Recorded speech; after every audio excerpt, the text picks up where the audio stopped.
Ayun, bali anong unit yan kuya? Ano po, Redmi Note 10 5G po. Ayun, Note 10 5G. Anong na-encounter mong common na problema sa kanya? Ano po, napakabilis niya po uminit. Tapos bago po yun, nung isang beses po na naiwan ko po siya nag-charge na sobrang init. Okay. Bigla po siyang namatay po siya bigla. Tapos nung binuksan ko po siya, kapag may in-open po akong app, which is yung Canva po kasi nag-edit po ako ng PowerPoint. Diyan sa cellphone mo. Opo. Okay. Nag-edit po ako ng PowerPoint, bigla po siyang namamatay, ulit nang namamatay, paulit-ulit po siyang namamatay. Nagre-restart siya. Opo, pero po hindi po siya yung parang may lalabas po na logo at mamamatay, as in biglang blackout lang po siya talaga. Tapos, Pero ngayon, anong napansin mo sa kanya? Naglologo pa rin. nung kanina po, nung tinatry ko, naglologo pa rin. Tapos ayun po. Sige, ganito ha. First attempt na gagawin natin, yung tinatawag na bypass ng battery fuse. So kung sakali na magawa natin siya through bypass ng battery fuse, ang labor fee nun is 300 pesos. 300. Pero kung sakaling hindi magawa, ang gagawin sa kanya yung tinatawag na reballing ng IC. So yung reballing ng IC, part yun ng motherboard na common na sira ng mga ganyang klase ng unit. Redmi 90, yan, Poco X3 Pro, lahat ng variant ng mga Redmi, talagang may mga ganyang common na issue siya. Kaya talagang talaga siya ng Redmi, no? So sige, try muna natin dun sa sa bypass ng battery. Kung sakaling gumana, babayaran mo is 300 pesos lang. Okay? Sige. Simulan natin.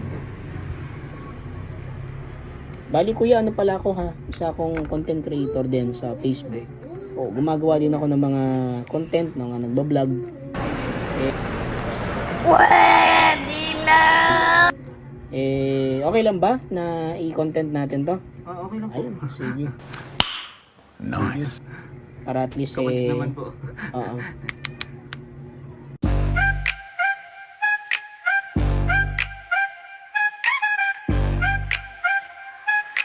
Gadget Repair Shop Mike Silcom.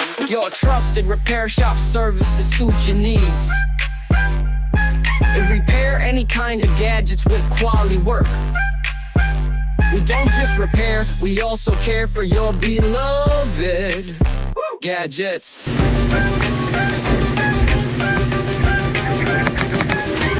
Upon checking sa kanya, ito yung first time niya mabuksan. Kasi meron pa siyang ito. May sealed pa siya dito. Ayan. Sabihin siya. May sticker pa siya ng manufacturing. Gadget Repair Shop Mike Silcom, your trusted repair shop service that suit your needs. We repair any kind of gadgets with quality work. We don't just repair, we also care for your beloved gadgets.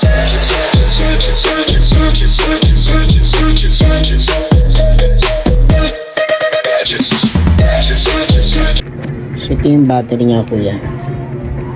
May defect po kaya sa battery.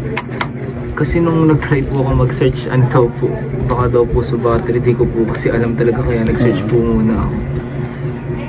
Stop it. Get some help. Nangyayari talaga to sa mga battery nito. Kasi yung supply niya napuputol siya.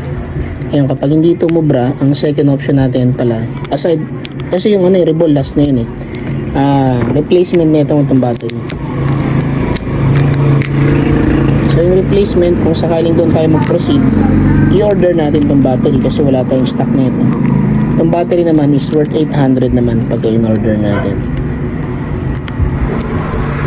Within the day din naman yun. Halimbawa, bukas pinagawa mo siya, gagawa rin naman ng hapon. Ay mabilis lang din. Nice.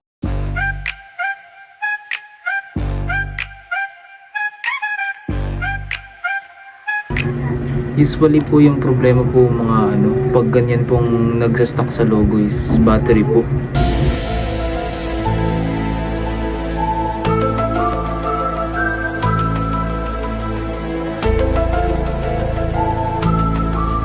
Yun yung una. Pero hindi lahat ng solusyon ito. May mga pagkakataon na hindi sa Hindi po battery, parts ng motherboard, either program. Pero ito kasi yung basic na ginagawa namin. Siguro out of 10 na problemang ganito, naka-resolve na tayo ng mga 8.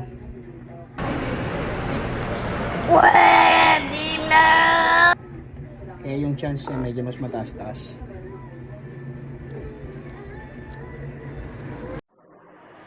Gadget Repair Shop Mike Silcom, your trusted repair shop service that suit your needs. We repair any kind of gadgets with quality work. We don't just repair, we also care for your beloved gadgets.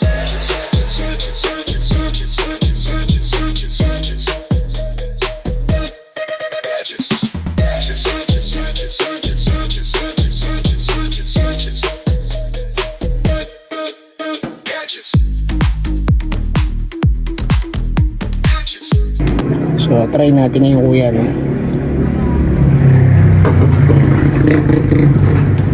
We will see the result. Kung magic ba o hindi.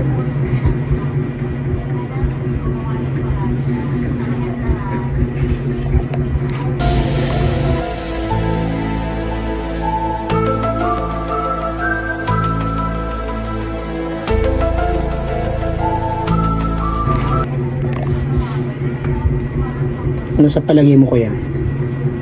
Hindi ko po alam, ang tagal pong logo. Tagal na. Opo.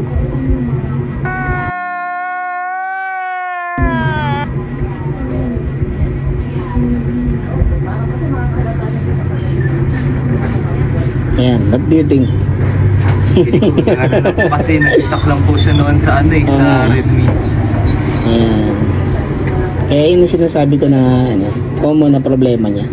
So, sabi ko nga sa'yo, out of 10, 8 yung napapagana sa ganyang procedure.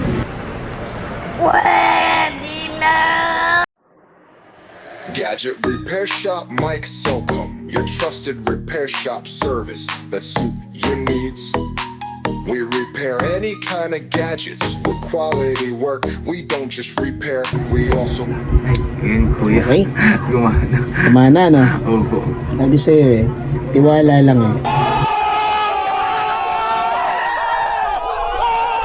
Ay, na-reset ko na po kasi siya kaya po siguro ganyan na. Oo, normal po yun kapag ano.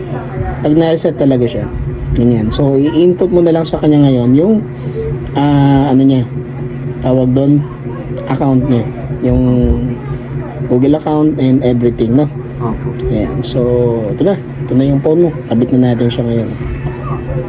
Sana all.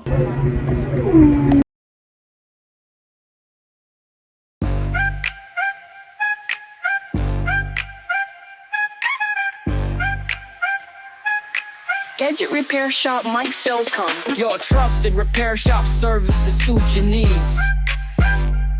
We repair any kind of gadgets with quality work. We don't just repair. Buti dito po, ano yun, wala po ilang oras. Sa iba po kasi presyo po kagad tapos di pa po ginagawa. Oo.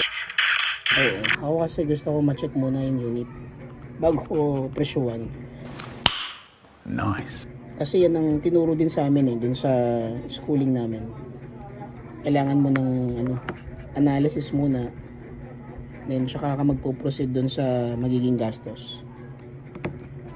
Kaya yan, sa pagbablog ko, sa pagko-content ko, yung mga malalayo customer ko, iba siniship pa para lang magpagawa. Kasi nakikita nga nila na una, kompleto yung parts nila, wala mawawala. As is pa rin. Tapos trabaho lang talagang ginawa natin. Ako hanggat maaari hindi ko pinapaiwan kapag nire-repair ko. Gusto ko nakikita ng customer. Yung paano po ginagawa. Para alam niya kung ano, yung katulad niyan. So lahat ng tornilyo kulay green, nailagay natin siya. Diba? Walang bawas yun. Yun yung mga natin, commitment natin sa customer.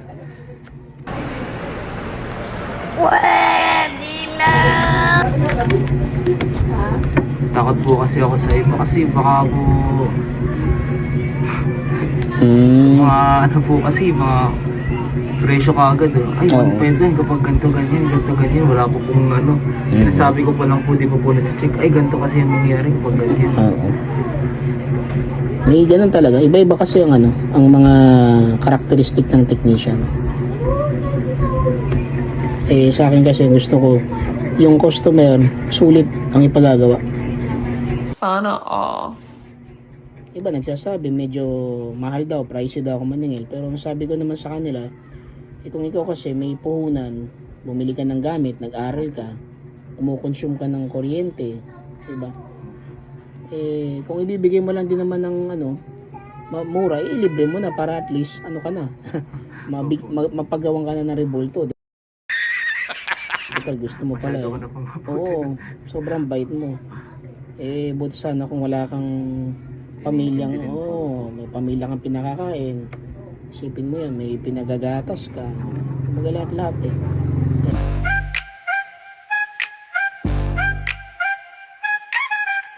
Let's see kung ano naging result ng pinagagagawa natin.